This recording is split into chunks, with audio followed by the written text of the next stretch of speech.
గతంలో ప్రభుత్వాలు చేసిన అవినీతి ఒక ఎత్తు అయితే వైసీపీ ప్రభుత్వ అక్రమాలు మరొక ఎత్తు.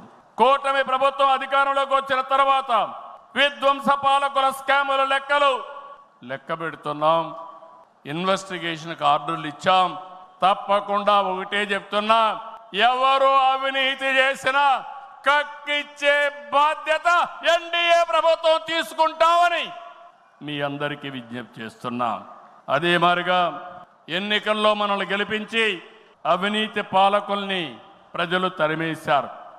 అక్రమార్కుల్ని శిక్షించే బాధ్యతలు మనకిచ్చారు.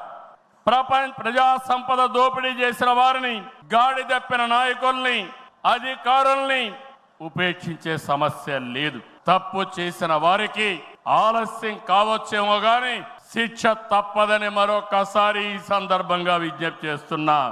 మనం అధికారం చేపట్టి ఏడాది అయింది. ఏడాది కింద రాష్ట్రంలో సంక్షోభం, ఉద్యమ స్ఫూర్తితో, అద్భుత చైతన్యంతో ప్రజలు పట్టం కట్టారు. ప్రజలు ఇచ్చిన అధికారాన్ని బాధ్యతగా స్వీకరించాం. ప్రతిరోజు ప్రతి గంట ప్రజల కోసమే పనిచేస్తున్నాం.